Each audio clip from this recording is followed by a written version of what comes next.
Is the presentation ready? Yeah, there we go. Thank you for having me here. Thank you, Uniprest. Where are you guys? All over the room? Yeah, okay, there you are. Thank you for having me here. Thank you, Renza, for inviting me here. I love to be in Romania. It's not my first time. I come from the industry. I've been in the building industry for a couple of years.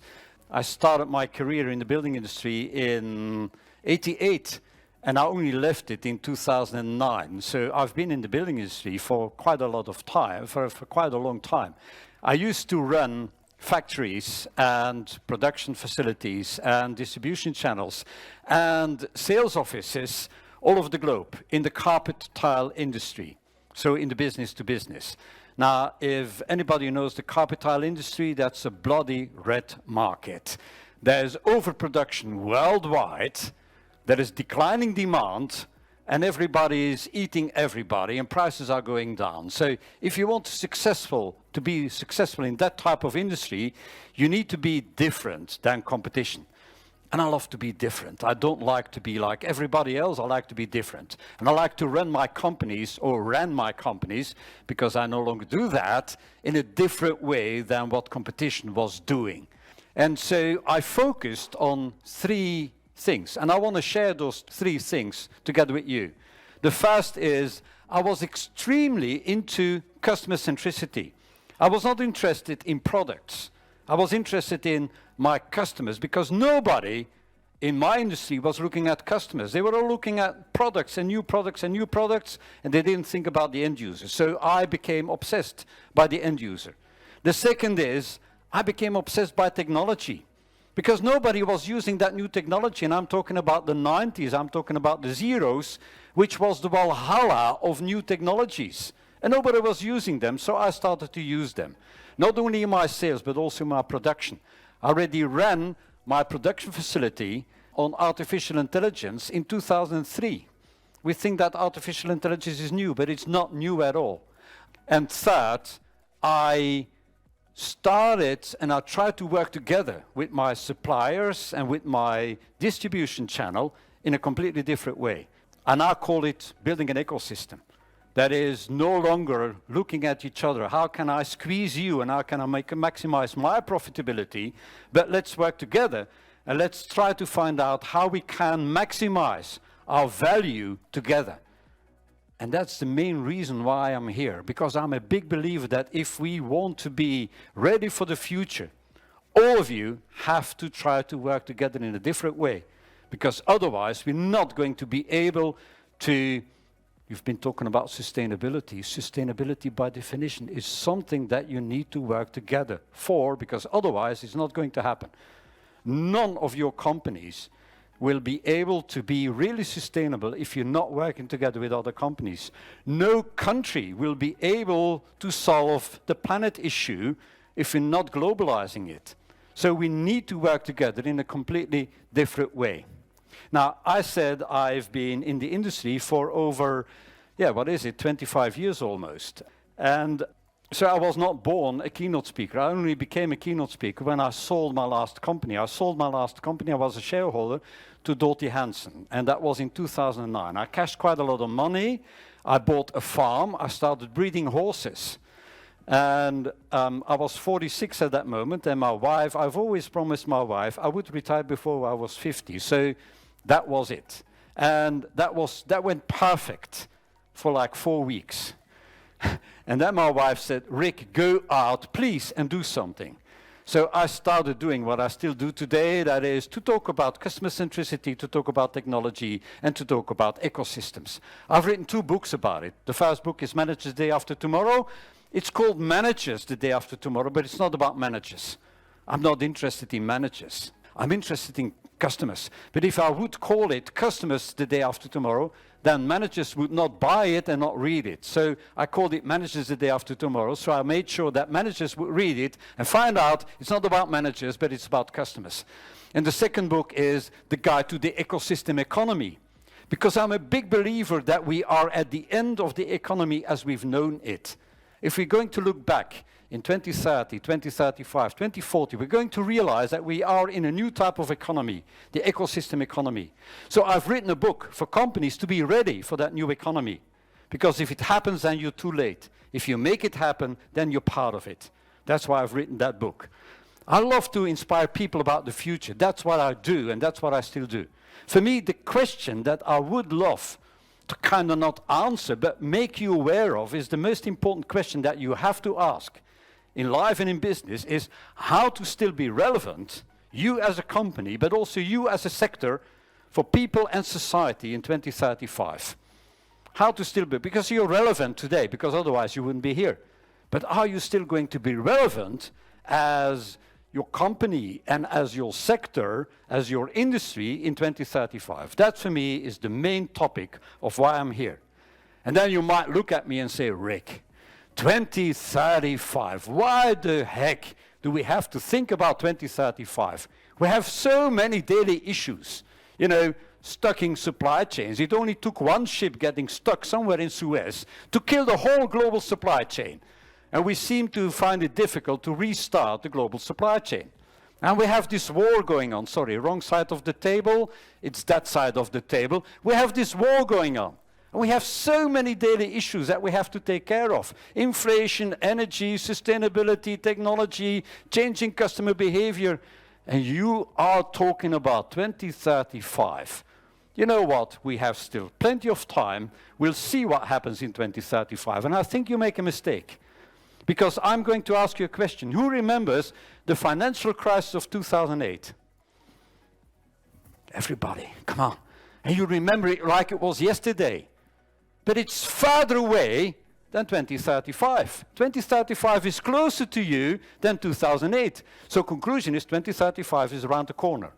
If you don't start moving, and sorry my language, if you don't start moving your ass today, you're not going to have something in the next 3 months. You'll not have something in the next 3 years, and then all of a sudden it's going to be 2035. You're going to say, ooh, we should have started in 2023. That's the conclusion. So start today. The future starts today, here. You walk out, and you either make the future or the future is going to happen. There's potential scenarios of the future, and we all have the choice between good, bad, and ugly. If we don't do anything, it'll be ugly or even bad. But if we do something altogether, we might turn it into the good future. And that is a choice that we have today. And then people tell me, Rik, you know, the virus was breaking the system. The virus didn't break the system. The virus was just a wake-up call. It woke us up. It made us realize that we have to look at this society in a completely different way. Because we have changed. That's us. That's us. That's what we do. Not now, luckily. But what's what we do most of the time? We take this device and we look at this device and we live our life out of that device. So people have changed. That's what we need to realize. People have changed. And because people have changed, society has changed. And if people change and society changes, by definition, your business environment has changed. And if your business still looks like what you did in 1999, then you have to realize that the world has changed since 1999. And you have to stop to party like Prince in 1999. It's no longer 1999. You have to realize that you have to do something new. So we have to take the DeLorean, yeah, and fly back. What happened? Who remembers the DeLorean? Back to the Future. Who remembers it? Back to the Future? Okay. That tells me something about your age, yeah? Sorry. Because that movie was in 1985. 1985. And in 1985, we flew 30 years ahead into the future. 2015. So the future started in 2015. So don't tell me about the future. We live in the future, by definition. Now, let's go back to 1980, because that was the start of everything. 1980. Those two lunatics, Bill Gates and Paul Allen, saying a PC on every desk and in every home. They must have been on crack cocaine, which is impossible because that was not invented yet. But they must have been on crack cocaine because everybody said, you're absolutely crazy. This is never going to happen. Who has a PC on his desk or one at home? That's a stupid question. You have so many PCs for the moment that you can swim in the number of PCs that you have. Who has an old iPad somewhere that you've forgotten? Who has an old iPad? Everybody's got old iPads that you're not using anymore. Now we're talking about sustainability. This is what you can do with an old iPad.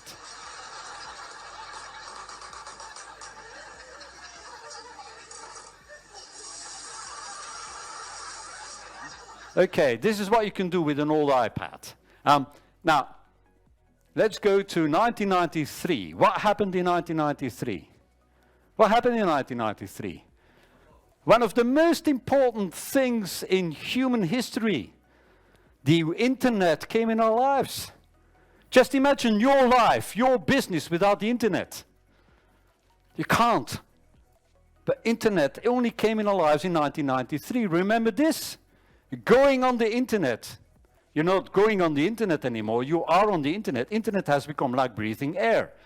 You don't think about, that would be very difficult to do, but you don't think about being on the internet as well. You are on the internet constantly. But in 1993 and up until 2000, 2005, you had to go on the internet.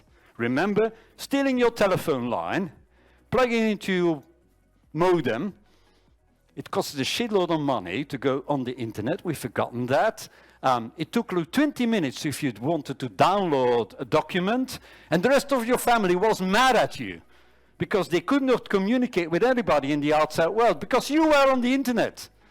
So you were only on the internet like once or twice a day or at the office. And you had to listen to this awful symphony of going on the internet. Remember this symphony? And it took you like 2 minutes, and then you were finally on the internet. Okay. But you were on the internet like once or twice a day. Not enough. So then, 2007, that was the real tipping moment, because we already had the PC, we already had the internet, but we missed one element to get us where we are for the moment. And what is that one element? What happened in 2007? January 2007. This guy came on stage, and listen what he says. iPhone is like having your life in your pocket. It's the ultimate digital device. Once more. So, iPhone is like having your life in your pocket. It's the ultimate digital device. It's your life in your pocket. Henk-Jan, you just said it this morning. You didn't find your phone and you said, I don't have my life with me. Yeah, because all that you used to have in your home or on your desk is now in your phone. Your whole life is in your phone. It's your life in your pocket. I think he made one mistake. It's hardly ever in our pocket. Yeah, we have it in our palm of our hand, and we look at it like all the time. I don't know what he's doing.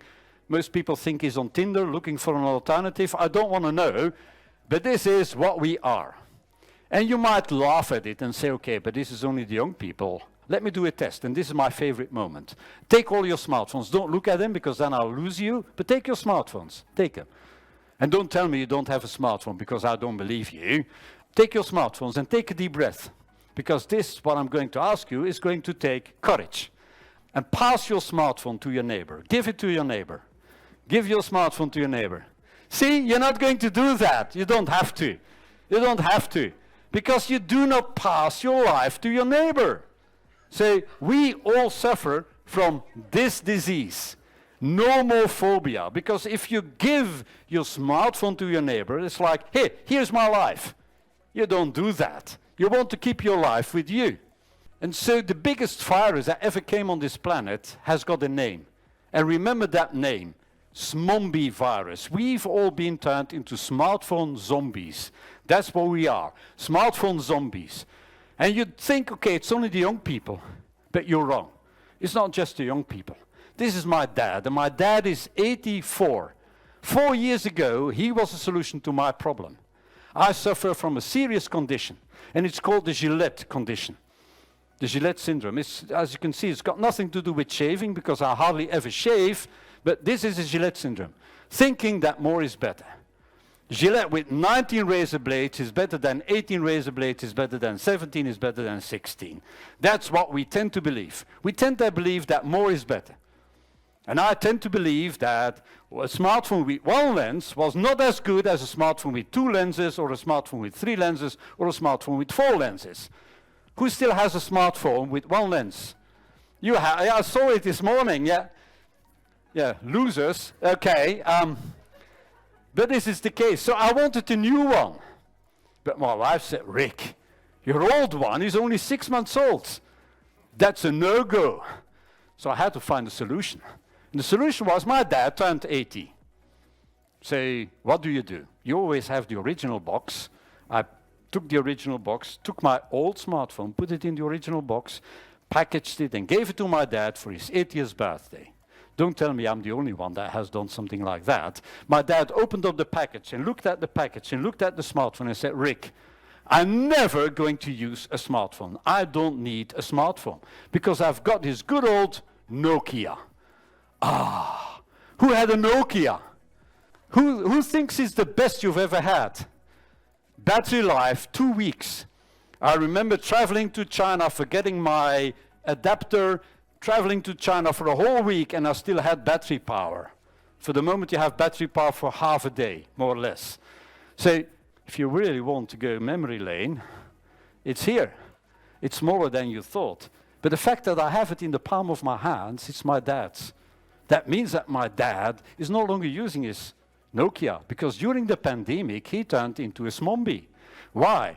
Because this was the only way he could communicate with his kids and his grandkids and his grandkids. He's even produced a family WhatsApp. Who has a family WhatsApp here? Stupid question, everybody's got a family WhatsApp. But my dad has produced a family WhatsApp, which is a bad idea, because never, ever have your dad to run the family WhatsApp. Because then he tries to run your life out of his smartphone. So don't tell him, you don't know him because we're in Bucharest and I live in Belgium, but we've produced a second one without my dad, because otherwise it's a no-go. And these have become your biggest fears. If you enter somewhere, the first thing that you're going to do is to try to find the Wi-Fi code. Slow loading, you don't have any patience, but the worst that can happen to you is running out of battery power. You know, waking up in the morning, you didn't plug in your power supply too well, you start your day with 13% battery power, your whole day is fucked up, yeah? Because you can't live your life without your battery, without your smartphone anymore. So if you run out of battery, you run out of life. That's the result. I said, this is the new customer, this is you, and this is new. But is it new? Because this is what we used to do. What's the difference? There is a difference between those two. The difference between the left side and the right side is this. People that are reading the newspaper, there is one sender, the one that has put content into the newspaper, that one that printed the newspaper, and the others can only read. In this new world, all of you are not only reading, but you're also producing content. So the difference is one too many, but has turned into many too many. All of us now can influence all of us. You are all newspapers, and you're all not only reading centralized newspapers, but also each other's newspapers. And so everybody is influencing everybody. And if everybody is influencing everybody, we can all influence each other to go ugly, to go good, or to go bad. And that's all of our very own decision, whether we are spreading the good, the bad, or the ugly virus. This is a new universe. Mass two-way communication.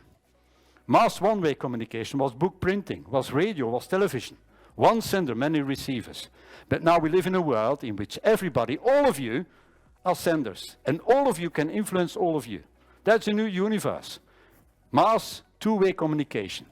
And so if you want to see what really happened in the last 30 years, it's this. This has been our universe for over 500 years. Either you had a one-on-one relationship with your customer. You walk into the office of your customer, you talk to a customer. And if we two, Attila, you and me, we have a conversation, it's one-on-one. And when we have a conversation, you send data to me. Because when you speak, it's data. And when I speak, it's data. So what we do is data transmission. And at the end of our conversation, you're not going to ask me, Rik, do I have the right to be forgotten? Yeah? You find it normal that we have this conversation. But if you want to have that same conversation with all of us in this room, What you're going to do mass communication. You're going to send one communication to all of us. And that's been our universe for over 500 years, either one-on-one or one-to-many. So the fact that most companies are still there is nothing to be ashamed of, because this has been your normal for over 500 years. But most companies are still there. But you, as an end user, you as a customer, are in that other universe. And that's what you need to realize. You are in the universe where this is the center of your world. So you want companies to come to you. You no longer go to companies, and you no longer listen to companies. You want companies to pay attention to you, because this is the center of the universe. So instead of one to many, it becomes many to one. You all have to fight for the attention of your customer. And the customer needs to be listened to. You need to listen to your customer. You need to pay attention to your customer. And at the same time, you're all interconnected. And we tend to believe each other more than what we hear from the company. If a company says, I'm good, we're going to check with others whether that is a good company or not. So that's a new universe. And you, as an end user, live in that new universe. So your company is still in the old universe, but you, as an end user, are in the new universe. And there's a gap. There's a gap between what you do as a company and what you, as an end user, want from a company to do. And that's what we call digital disruption. Digital disruption is nothing special. Digital disruption is you are in the old universe and the end users are in the new universe. And some companies move from the old universe to the new universe and can conquer the world in no time. And then we say, oh, digital disruption. What do they do? Think about who's using Uber from time to time. Uber, yeah, okay. Who's using Waze, the car navigation app, from time to time? Okay. They didn't have to invest in a device. They're using your device. You paid for the device. You pay for the connections. You pay with the data. And you collaborate with them. And you've never seen a billboard campaign or a radio spot or a television commercial for those companies, and nevertheless you're using them. Why? Because you have become not only the user, not only the device, not only the connection, but also the sales and marketing. That's how they could conquer the world. They are in that new universe, make maximum use of that new universe, and conquer the world. And that keeps you awake at night, or should keep you awake at night, like this guy. This guy is Jamie Dimon. Jamie Dimon is the CEO of JP Morgan Chase, big American bank. I'm not going to zoom into what's happening with the banks for the moment, but JP Morgan Chase. This is 2015. That's a long time ago. And in 2015, he wrote a letter to his shareholders. Now, you know, when a company or a CEO of a large company has to write a letter to his shareholders, thank Jan, that's either very good news or very bad news, yeah? This picture was taken during his press conference. As you can see, this was bad news. And the bad news was, I lay awake at night. And then you think, oh, it's a bank crisis, it's a world economic crisis. No, he says, I lay awake at night because of the startups in Silicon Valley. Those new type of companies all of a sudden are eating my lunch. They're eating my business model. That was banks. If you think you're in the safe side, in the safe industry, forget it. Sooner or later, there will be this new type of companies that are eating your lunch. Don't wait for it to happen. That's the conclusion. And he already said it in 2015. And in 2015, he said something amazing. We did not see the digital tsunami coming. How the heck can a CEO in 2015 say we didn't see it coming? The internet 1993, e-commerce end of the 90s, social media 2005, the platform economy like Uber and Airbnb 2010.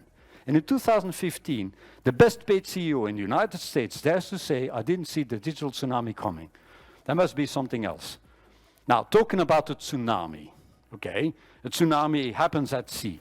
So just imagine that your business model is putting and renting beach chairs on this overcrowded beach in Rimini, Italy, because that's where the picture was taken. Yeah, a red ocean, full of competition. Who is in a segment that is full of competition? You all are in an industry that's full of competition. So that's you. That's what you do. Putting beach chairs and renting beach chairs. What do you do in the morning? You wake up a little bit earlier than competition and you try to steal 1 or 2 rows from competition. Increase your market share. And don't tell me it's not important. I've been in market myself. It's about market share. So that's what you do. And you watch the other side because you hope that competition is just not stealing 1 or 2 rows from you on the other side. And for the rest of the day, you're locked up in your market share. So what are you going to do? Operational excellence. Smaller chairs, put them closer together, buy them in China, they're cheaper. That's what you're going to do. So the whole day, you're walking down with your head in the ground, watching your beach chairs and watching competition. There's one thing that you do not watch, is the ocean. Because the ocean is always the same, ebb and flow. And when there is ebb, you put more beach chairs on the beach, and when there is flow, you take them away. And then there is a tsunami on the way. And what happens when a tsunami is on the way? Your beach gets extra wide. What is your brain going to tell you to do? Your brain is going to tell you to put more beach chairs on the beach, because that's how you're programmed to do. And so even when you look up and you see that small wave on the horizon, you're going to say, yeah, but the wave is not that big, and the impact is not going to be that huge, and I still got plenty of time, I'll deal with it when it happens. And then all of a sudden, you're looking up, fuck, there's a tsunami in front of you, and the only thing you can do is scream and run. You don't want that. So get rid of the beach chair syndrome. And what is the beach chair syndrome? From time to time, forget about your beach chairs. Forget about competition. Look up and look over the sea and see what new waves are approaching your beach and how you can use them before it's too late. And I can tell you, there's quite a lot of new waves that are approaching your beach. So don't become this type of company that is slow, you get rigid, and you ignore the inconvenient truth out there. Times are changing. You need to change. I love the great American philosopher Mike Tyson. Everybody's got a plan until you get punched in the face. Plan, plan, plan, plan. Look up, oh, punch in the face. But you could have seen it coming. And that is what I want you to do. That is to watch what is happening on the beach from time to time. Now, this is an amazing slide. And Henk-Jan, you know why. Because on Friday, I'll be at the Aalto Business University in Helsinki talking and coaching the Nokia top. And this is a slide about Nokia, and that's in my presentations all the time. So I'm going to use it on Friday as well. Okay, there is an amazing study, a white paper, and I urge you to download that white paper. There's a white paper online that you can find online. It's called How Nokia Lost the Smartphone Battle. Who has a Nokia here? I rest my case, yeah? It could have been all of your hands, but they missed it. And how come they missed it? Now, that is what's in the study. And the study is being made by INSEAD and by the Aalto Business University. And you can find it online. And what they say is they made the wrong decisions because they didn't want to see what was happening out there. They didn't want to see it. And I love this quote. We didn't do anything wrong, but somehow we lost. We didn't do anything wrong. If you don't do anything wrong, you don't do anything. And if you don't do anything and the world around you is changing, that might be the end. Or at least a huge missed opportunity. And why? Who had a Nokia in 2005? You all had a Nokia in 2005. They had 1 billion happy customers. And the total market was close to 1 billion at that moment. They had 70% market share worldwide. And you were all happy. What can happen to us? And that's what they said. What can happen? Can anyone catch the cell phone king? A cell phone. Who still has a cell phone? That's the reason. Cell phone market disappeared. I guess that they still have 70% of the cell phone market, but there is no cell phone market anymore. But even 18 months after the launch of the iPhone, the Nokia CEO still said, iPhone is just a niche product. Who has an iPhone here? Who has an iPhone? iPhones, iPhones, iPhones, iPhones. It's not bad for a niche product, is it? That's how fast it can go. By the way, the Nokia top still had a full bonus in 2015. The balanced scorecard was still fully green. Why? Because Apple was not even on the list of competitors in 2015. And in 2016, they had to say, we lost. So it can go that fast. Now, digital disruption. You've been hearing about it for like 30 years.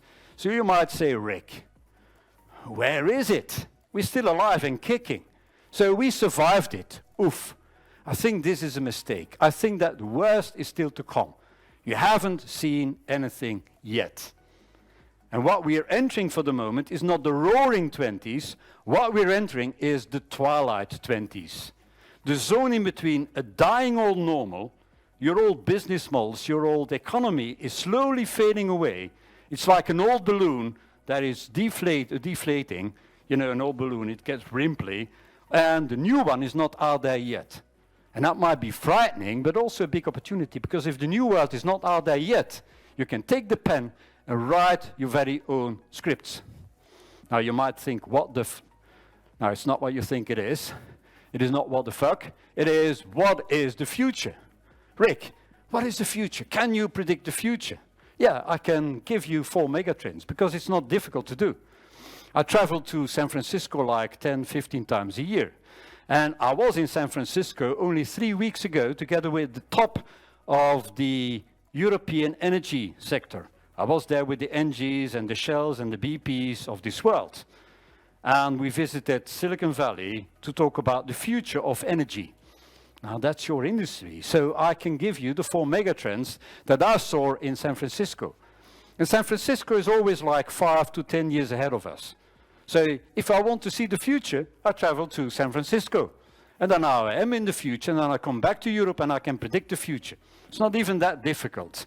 So that's the only thing I do. I travel to San Francisco, I get paid to travel to San Francisco, I come back here and I'll talk about the future, and you believe me, because it's true what I'm going to believe. That's the future. Now, first megatrend is changing customer behavior. Do never underestimate your customer. Never think my customer is not ready for it. Because your customer is not ready for it as long as you don't provide it to your customer. Nobody here was asking for an iPhone. So, customer is not ready for it. But then the iPhone came in our market and everybody's got an iPhone or a smartphone. So, don't ever think my customer is not ready for it. Your customer is already on Mars. You're going to launch a rocket in 3 years' time that's going to fly to the moon. It's not enough. You have to go to Mars because your customer is already on Mars. And what is your customer looking for? Every customer, including you, whether you noticed it or not, you're looking for hyper-personalization.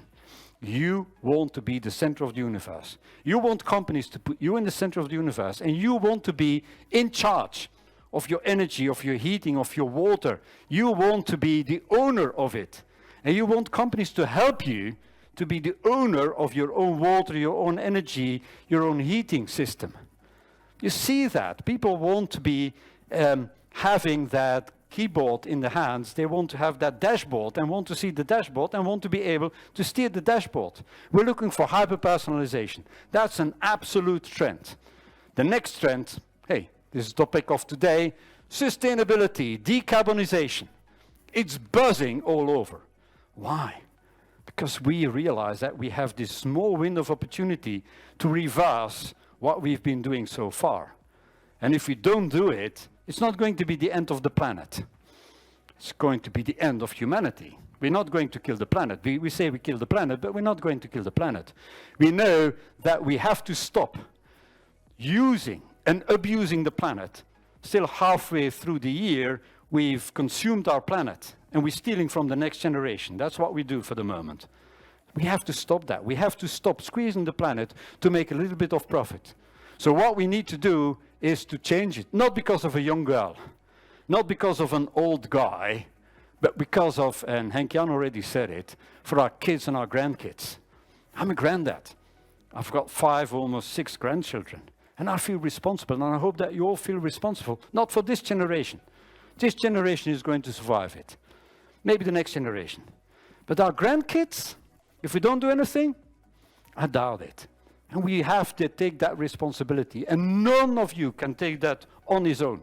You have to work together to do that. The third mega trend is society and workforce. Let's start with workforce. Who finds it easy to find people for your company?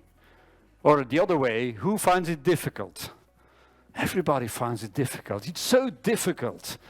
Second, society. For the moment we are 8 billion people, but chance that by 2040, 2045, 2050, we are with 10 billion on this planet is big. How are we going to feed? How are we going to supply water? How are we going to supply energy for 10 billion people. And how are we going to house 10 billion people? We're not ready for it. And so if we don't have enough labor, and if we don't have enough people, and if we don't have enough housing and equipment, then we need to do it in a different way. And the building industry, and that's what you already see in San Francisco, is going to change from building on-premise to more and more building in a factory. That's an absolute trend. And in San Francisco, it's already 60% of new builds are no longer built on-premise, but are built in a factory and assembled on-premise. And if it happens there, I can tell you, in Europe, it's going to happen in 5 years, or in 10 years, or in 15 years. And that's going to change your environment. And if you wait to react until it's there, then you're too late.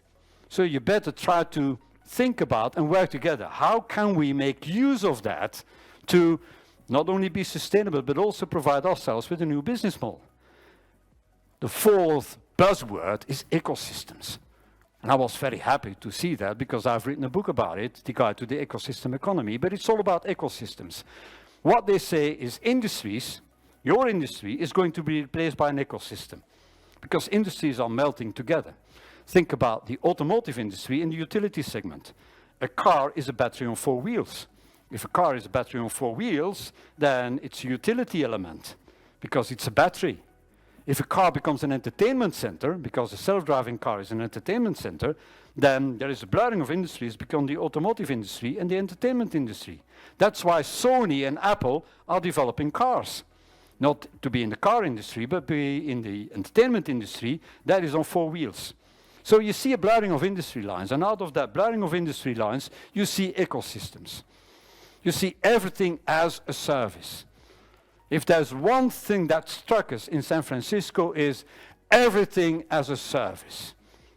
Building, energy as a service, heating as a service, light as a service, elevators as a service, furniture as a service, walls as a service, because you have to be flexible in your organization. Walls as a service, you no longer invest in walls, you invest in renting walls, in using walls. Water as a service, security as a service, equipment as a service, housing as a service, offices as a service. No longer buying something, no longer owning something, but using something. And that is going to be a major shift also in your industry, because that is got to do with data, but it's also got to do with ownership, and it's got to do with our financial models. Because this is a completely different financial model, both for the end user, but also for the provider. Because all of a sudden it means that companies that provide energy as a service or elevators as a service have to invest upfront in the equipment and win back money when it's being used, which is a completely different type of business model. So the financial officers will become way more important in your company than ever before, because they need to be in charge of that as a service business model and financial model. So this is what happens. Now, you might think, whew, that's a lot, Rik, and it's happening fast. Yeah. So if the rate of change on the outside exceeds the rate of change on the inside, the end is near. That's bad news for many companies, and good news for companies that are fast. So conclusion so far is, hey, don't slow down, don't get rigid. Start moving and move fast. And try to be in tune with the outside world, because otherwise you're in bad shape, and you're in bad water, you're in troubled water. So this is what you need to do. I want you to still spend 70% on today, because if you don't run your business today, you're not going to have a business tomorrow. So 70% on today. But don't forget, from time to time, to stand up, to overlook the ocean, and to think about the day after tomorrow. Think about what type of company, what type of business models do we need to develop for 2035. And then use 20% to define your first steps on your day to tomorrow. Because what do most companies do? They take tomorrow as an extension of what they do today. But that's not good enough. You have to take your tomorrow as a first step on your way to the day after tomorrow. Why? Because your long-term value creation, your real money, is in the future. You know what you're making today. You most probably know what you're going to make tomorrow. That is your 5-year plan. But how are you still make money, and more money than ever before in 2035? That's by outracing your competitor. Now, most companies say, okay, Rik, we understand, 70-20-10. But then I come back to those companies like 6 months later and ask them, what did you do? And then they have to say, yeah, Rik, but there were so many daily issues. We spent 93 on today, 7% on the budget of next year. You know what? Thinking about the day after tomorrow, we're going to do that next year. And then next year, and then next year, and then all of a sudden it's 2035. Now, most companies do have another problem. I call it soy. And soy is the shit of yesterday. Most companies are drowning in so much shit of yesterday that they don't even have time for tomorrow or the day after tomorrow. So first of all, get rid of the shit of yesterday and spend like 10% of your time on what do I need to do today to be ready for tomorrow. Because you cannot change all the reasons why we are here. But you can look where you are and change the ending. And I'm a big believer that all of us together, we can change the ending. So I'm going to share a couple of things that you can do now. First of all, become an ecosystem. That's what you need to do. To ecosystem or not to ecosystem, that's the question. And what's an ecosystem? The center part of an ecosystem is a platform. A platform. So all of you, and I don't care who is going to build that platform, but somewhere in this industry, you need a platform. A platform where all the data comes together. A platform that is the heart of what you do. All of you all have infrastructure. Bring all that infrastructure together. Look at all that infrastructure as how can we optimize the infrastructure? I do this, I do that, I do that. That's perfect. Infrastructure is important. But what you also need to do is this. Besides infrastructure, you need to sensorize it. The more you measure what you do, the more you measure what you do between you and your end users, the more information you will be able to feed on your platform. Work together. I know it sounds scary to share data with each other, but I can tell you, if you want to solve sustainability, if you want to solve all the problems of the future, and if you all try to do it like that, keep my own data and do not share your data, it's not going to happen. And I know it sounds scary that you have to share your data, but please start doing it. Start connecting. Start creating your very own network of, hey, we're going to share data, because if we don't share data, we are lost. And then on the platform, you collect, process, and activate those data into information. That's the collaboration part. That sounds like socialism, where we only have to collaborate and we have to share our data. Where is my autonomy? Where is my independence? Your autonomy is in the next step. Your autonomy is, okay, based on that information, all of you, in all autonomy, will be able to use that information to turn it into business, to turn it into business models, to turn it into products, to turn it into services. And the more you share your data, the better the information. The more information, the better your business models will be. But it's up to you, as an individual company, to use that information to turn it into business models. And that's your autonomy. But if you do that right, you create something amazing. An exponential double flywheel. Because the better the applications, the more data. The more data, the better the platform. The better the platform, the better the application. The better the applications, the more data. And then, when you start that, and you create this ecosystem, you will be outrunning competition like crazy. Because if they start like 3 years later, they're light years behind you. They will never be able to catch you because your double flywheel is already up and running. And how do you start? Start with the customer. Develop a business model, please, with the customer in the center of the universe. You do it for the end user. If the end user doesn't buy, doesn't believe in your ecosystem, you're creating an ecosystem for nobody. So start an ecosystem, please, by doing this for your customer. And I'm going to read it.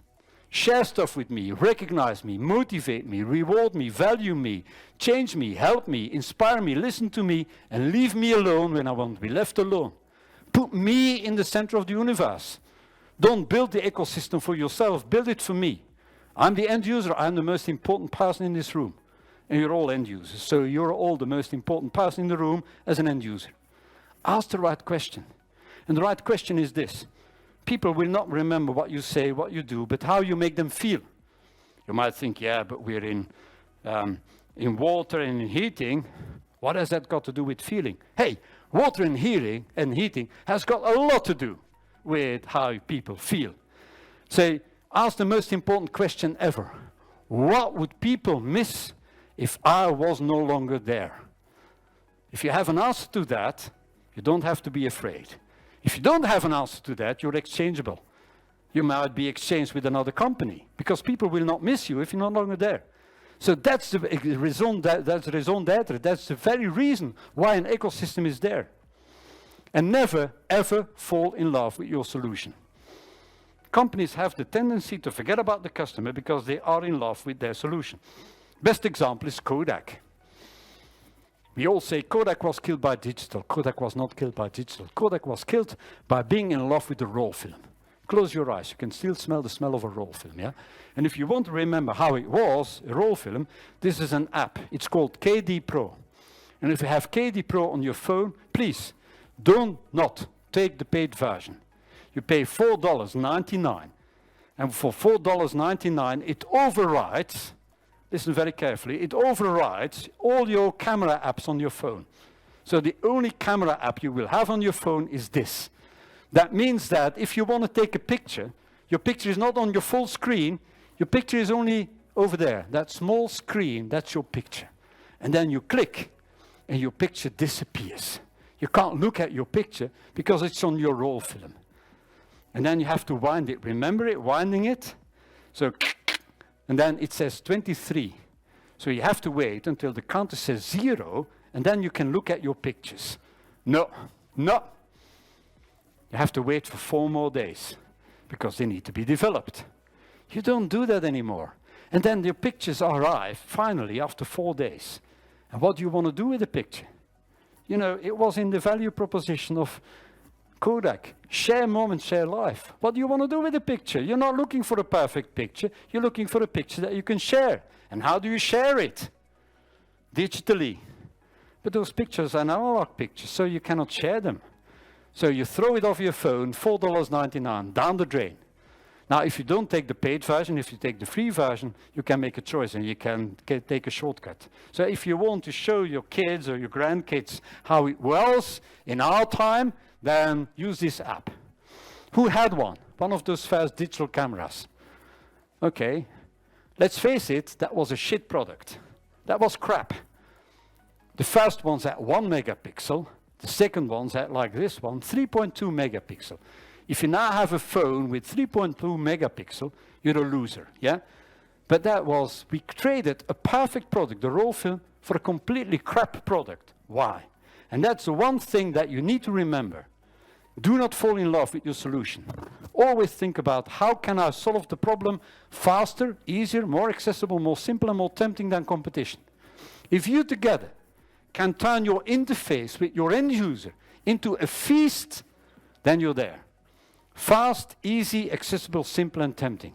Most companies do that for themselves. And then they push all complexity to the end user. Do the reverse.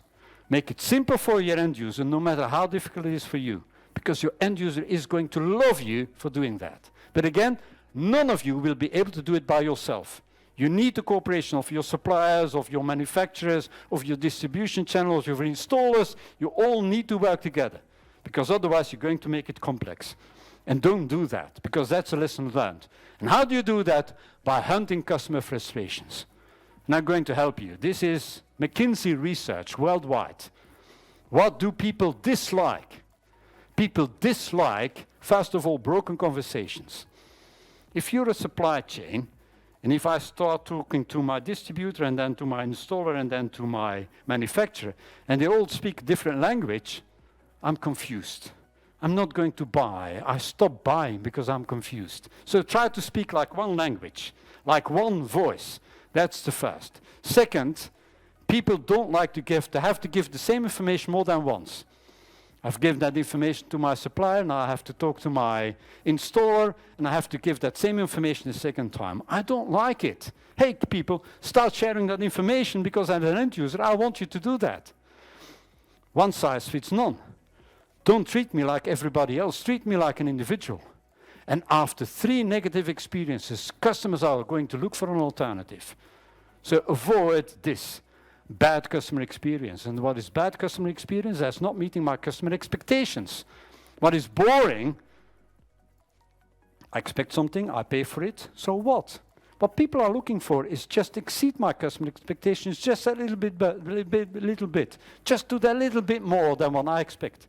Not like big, but just a little bit more. I'm going to smile and I'm going to tell other people, this is a company that you should work with. Who's using NPS score? This is the NPS score. This is what you have to do. And embrace technology. Please don't be afraid of technology. This is my good friend Peter Abel, who's been experimenting with OpenAI, with ChatGTP. Yeah, he's one of the founders of ChatGTP. Peter Abel is a Belgian guy.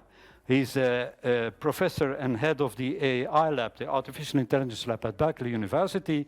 And he says the artificial intelligence is going to be as normal in your daily life as an end user, but also in your business life as the internet is today, and it's going to take max 5 years. And we've seen how fast it goes. ChatGTP had 1 billion customers in 1 day. There's never been an app that has conquered the world faster than this. If you want to find out more, I'm sharing this slide. It's most probably difficult to read, but I'm sharing this slide because I took that slide when I was in San Francisco last time, a couple of weeks ago, to refer to his podcast. If you want to listen to a podcast that tells you everything about artificial intelligence, it's the Robot Brain podcast. He's interviewing the top-notch guys at Tesla, at Google, at Amazon, at Meta, about artificial intelligence, big data, and I can tell you, it's mind-blowing. It's over 60 hours of interviews, so it's quite a lot, but I've already seen here in Bucharest there's quite a lot of traffic jams, so you will have plenty of time to listen to this podcast. This is a slide I stole from Berkeley University. What he says is, this is everything that is going to be arranged by artificial intelligence. Diagnostic, forecasting, prediction, process optimization, new insights. Don't tell me it's not important in your business, because it is important. That is going to be run by artificial intelligence in no time. And also how you take care of your customers. Mass personalization will become possible using artificial intelligence. And it's already happening. Who's using Spotify here? Spotify? Okay.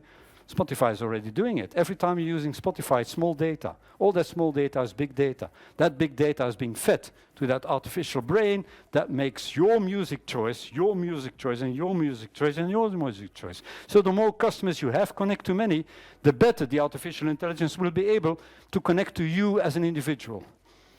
And you might think, okay, but we're not Spotify. Look at how many people are in the room, how many companies this is, how many customers you have, how many data you could have. If you would share all that data, you could be the Spotify of your industry here in Romania. Another thing that he was referring to, and you're all into that, I hope, is digital twins.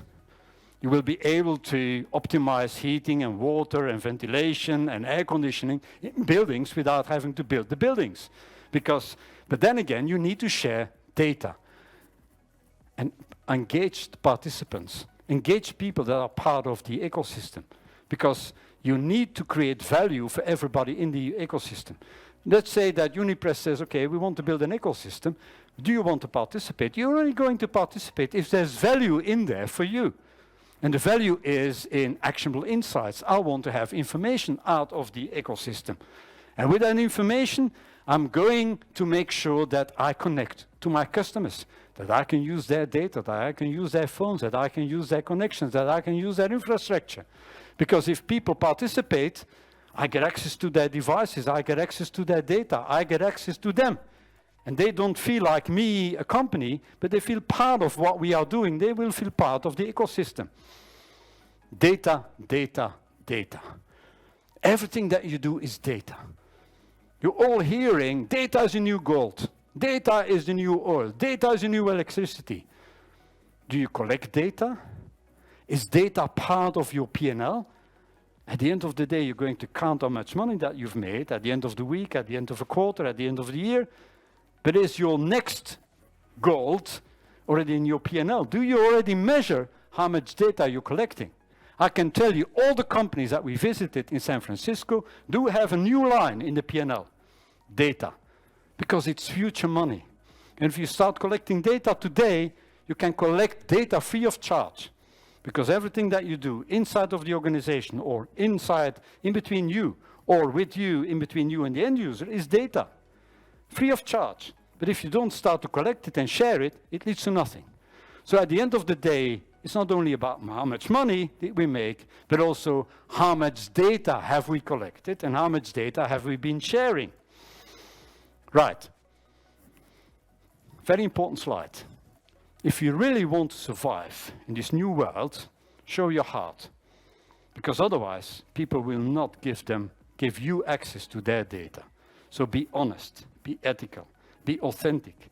Take your responsibility and be transparent. Because otherwise, people will not share their data. The good news, you can reuse your building blocks. Look at this new world. It's an open market. It's no longer a red ocean, it's a blue ocean. There's no specialists yet.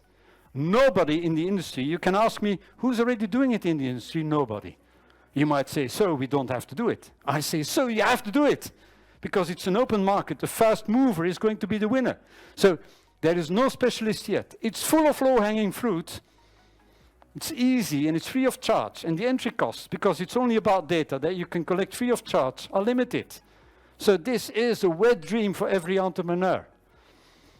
Now, I'm not there at the end because I promised 9.5. I've got one half thing. It's not going to take too much time, but it's important. It's something I've learned from my grandkids. When you have grandkids, you rediscover the Disney movies. And I don't like Disney that much, but you have to watch it together with them. And it's full of quotes that you can use in my type of talks. And one of the things I've learned is in Cinderella. We all know Cinderella. Everybody's seen Cinderella, no? Cinderella, there's this amazing scene where Cinderella wants to go to the ball. And then the fairy godmother comes up with the pumpkin and the mice. And Cinderella looks at it and she says, but this is not going to take me to the ball. And then the fairy godmother says the most important words in business. Remember those words. Don't see things as they are, but look at things as they can become. And I think that is the distinction between artificial intelligence and human intelligence.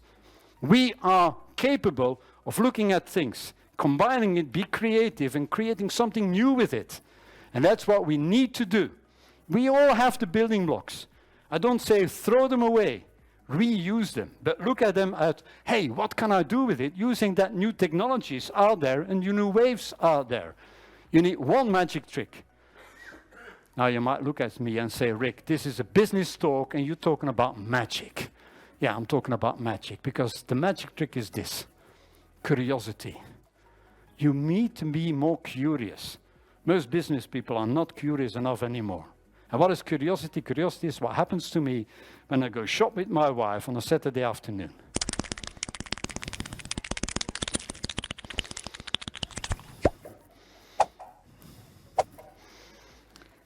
I can't do this anymore because you can't do this in gender neutral times. So it's not about the difference between men or women. It's two ways to conduct your company. The first way is you may laser focused, which is good short term. Because if you're not focused, nothing is going to happen. You need focus. You need a short-term strategy. You need the first steps.